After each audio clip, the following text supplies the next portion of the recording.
Hello friends, welcome back to my channel. ಇವತ್ತಿನ ಈ ವಿಡಿಯೋದಲ್ಲಿ ನಾವು 6ನೇ ತರಗತಿಯ ಕನ್ನಡ ಪುಸ್ತಕವಾದ ಸಿರಿಗನ್ನಡ ಈ ಪುಸ್ತಕದಲ್ಲಿನ ಪಾಠ 3 ಕೃಷ್ಣ ಸುಧಾಮ. ಓಕೆ, ಇದು ನಾಟಕ ರೂಪದಲ್ಲಿ ಇದೆ ಮಕ್ಕಳೇ. ಈ ಪಾಠದ ಪ್ರಶ್ನೋತ್ತರಗಳು ಹಾಗೂ ಎಲ್ಲ ಭಾಷಾಭ್ಯಾಸವನ್ನು ನಾವು ಇವತ್ತು ನಮ್ಮ ವಿಡಿಯೋದಲ್ಲಿ ನೋಡೋಣ. ಫಸ್ಟಿಗೆ ನಾವು ಕವಿ ಪರಿಚಯವನ್ನು ನೋಡೋಣ. ಈ ನಾಟಕವನ್ನು ಬರೆದವರು ವಿ.ಎಸ್. ಶಿರಹಟ್ಟಿಯವರು.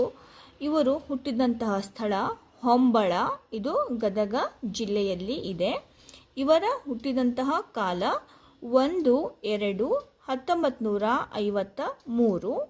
ಇವರ ತಂದೆಯವರು ಶಂಕರಯ್ಯ, ತಾಯಿ ಗುರುಸಿದ್ದವ್ವ. ಆಮೇಲೆ ಇವರು ಬರೆದಂತಹ ನಾಟಕಗಳು ತುಂಬಿದ ಕೊಡ, ನರಗುಂದ ಬಂಡಾಯ, ಮಾಡಿದ್ದುಣ್ಣೋ ಮಾರಾಯ, ಗುಣವಂತ ರಾಜಕುಮಾರ. ಇವರಿಗೆ ಲಭಿಸಿದ ಪ್ರಶಸ್ತಿಗಳು ಕರ್ನಾಟಕ ನಾಟಕ ಅಕಾಡೆಮಿ ಪ್ರಶಸ್ತಿ ಇವರಿಗೆ ಲಭಿಸಿದೆ.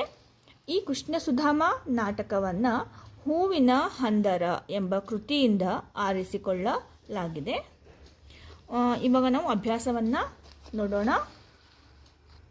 ಅಭ್ಯಾಸದಲ್ಲಿ ಮುಖ್ಯ ಪ್ರಶ್ನೆ ಈ ಕೆಳಗಿನ ಪದಗಳಿಗೆ 2 ಸಮಾನಾರ್ಥಕ ಪದಗಳನ್ನು ಬರೆಯಿರಿ ಅಂತ ಇದೆ.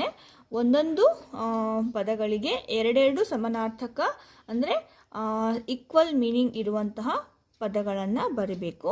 ಗೆಳೆಯ, ಗೆಳೆಯ ಅಂದರೆ ಸ್ನೇಹಿತ ಅಥವಾ ಮಿತ್ರ. ಹೆಂಡತಿ, ಮಡದಿ ಅಥವಾ ಪತ್ನಿ.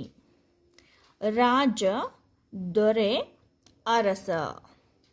ದುಡಿಮೆ, ಕಾಯಕ, ಕೆಲಸ.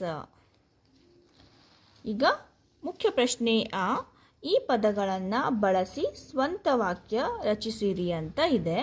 ಫಸ್ಟ್ ಒನ್, ಪರಮ ಮಿತ್ರ. ದುರ್ಯೋಧನನ ಪರಮ ಮಿತ್ರ ಕರ್ಣ. ಎರಡನೇದು, ವಿಶ್ರಾಂತಿ. ಆರೋಗ್ಯದಲ್ಲಿ ಏರುಪೇರು ಆದಾಗ ವಿಶ್ರಾಂತಿ ಪಡೆಯಬೇಕು. ಮೂರನೇದು, ಸತ್ಕಾರ. ಮನೆಗೆ ಬಂದ ಅತಿಥಿಗಳ ಸತ್ಕಾರ ಮಾಡಬೇಕು. ನಾಲ್ಕನೇದು, ಸಂತೋಷ. ಪರೀಕ್ಷೆಯಲ್ಲಿ ಹೆಚ್ಚು ಅಂಕ ಗಳಿಸಿದ್ದರಿಂದ ನನ್ನ ಪಾಲಕರು ಸಂತೋಷಪಟ್ಟರು. ಐದನೇದು, ಶ್ರಮಿಸು. ದೇಶದ ಏಳಿಗೆಗಾಗಿ ನಾವೆಲ್ಲರೂ ಶ್ರಮಿಸಬೇಕು. ಈಗ ಮುಖ್ಯ ಪ್ರಶ್ನೆ ಕೆಳಗಿನ ಪ್ರಶ್ನೆಗಳಿಗೆ ಒಂದು ವಾಕ್ಯದಲ್ಲಿ ಉತ್ತರಿಸಿರಿ ಅಂತ ಇದೆ. ಮೊದಲನೆಯ ಪ್ರಶ್ನೆ, ಸುಧಾಮ ಯಾವುದನ್ನು ಮಾನವ ಧರ್ಮ ಎನ್ನುತ್ತಾರೆ?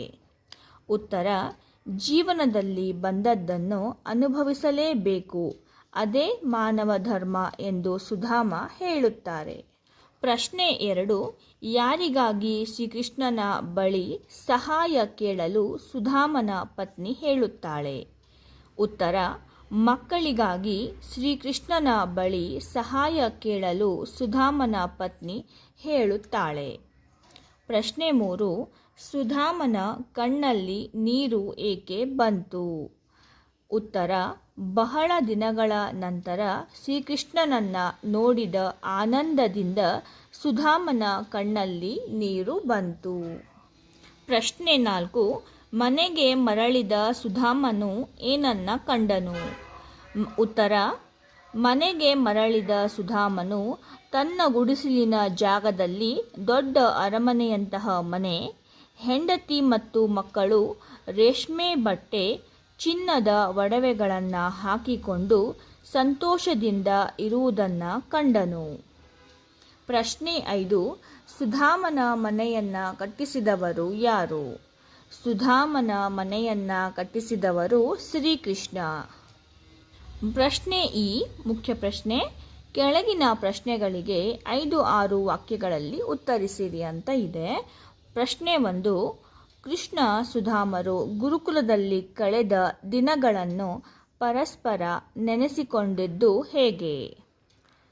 ಉತ್ತರ, ಶ್ರೀಕೃಷ್ಣ ಸುಧಾಮರು ಗುರುಕುಲದಲ್ಲಿ ಒಟ್ಟಿಗೆ ಊಟ ಮಾಡಿದ್ದನ್ನು, ಕಟ್ಟಿಗೆ ತರಲು ಹೋಗುತ್ತಿದ್ದುದನ್ನು, ಕೂಡಿ ಕಲಿಯುತ್ತಿದ್ದುದನ್ನು, ಗುರುಮಾತೆ ಕೊಟ್ಟ ಹುರಿದ ಕಡಲೆ ತಿಂದದ್ದು, ಸುಧಾಮನ ಪಾಲಿನ ಕಡಲೆಯನ್ನು ಕಸಿದುಕೊಂಡಿದ್ದನ್ನು, ಹೀಗೆ ಎಲ್ಲವನ್ನ ನೆನಪಿಸಿಕೊಂಡರು.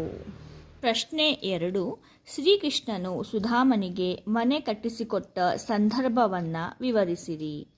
ಉತ್ತರ: ಸುಧಾಮನು ದ್ವಾರಿಕಾ ನಗರವನ್ನು ತಲುಪಿದ ದಿನವೇ ಶ್ರೀಕೃಷ್ಣನ ಆಜ್ಞೆಯಂತೆ ಅಲ್ಲಿಂದ ಸೇವಕರ ದಂಡು ಸುಧಾಮನ ಊರಿಗೆ ಬರುತ್ತದೆ.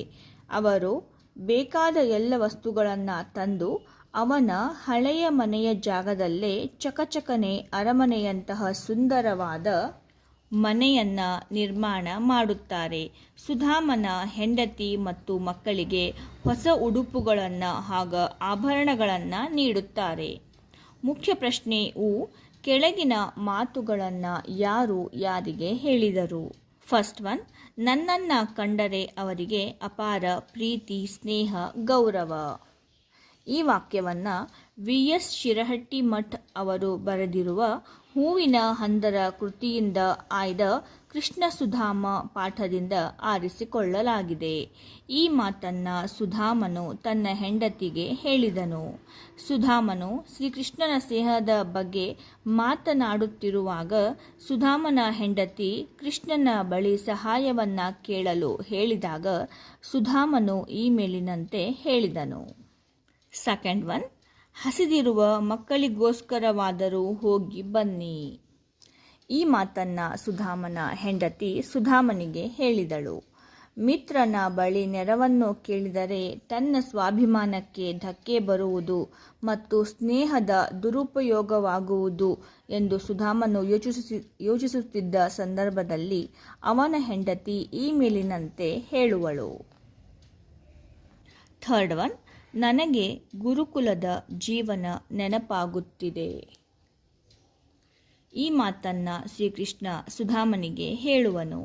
ಸುಧಾಮನು ಹೆಂಡತಿಯ ಒತ್ತಾಯದ ಮೇರೆಗೆ ಶ್ರೀಕೃಷ್ಣನ ಅರಮನೆಗೆ ಬಂದು ವಿಶ್ರಾಂತಿ ಪಡೆಯುತ್ತಿರುವಾಗ ಕೃಷ್ಣನು, ನೀನು ಬಂದು ನನ್ನ ಮನಸ್ಸಿಗೆ ತುಂಬ ಸಂತೋಷವನ್ನುಂಟು ಮಾಡಿದೆ ಎಂದು ಹೇಳುತ್ತಾ ಈ ಮೇಲಿನ ವಾಕ್ಯವನ್ನು ಹೇಳುವನು.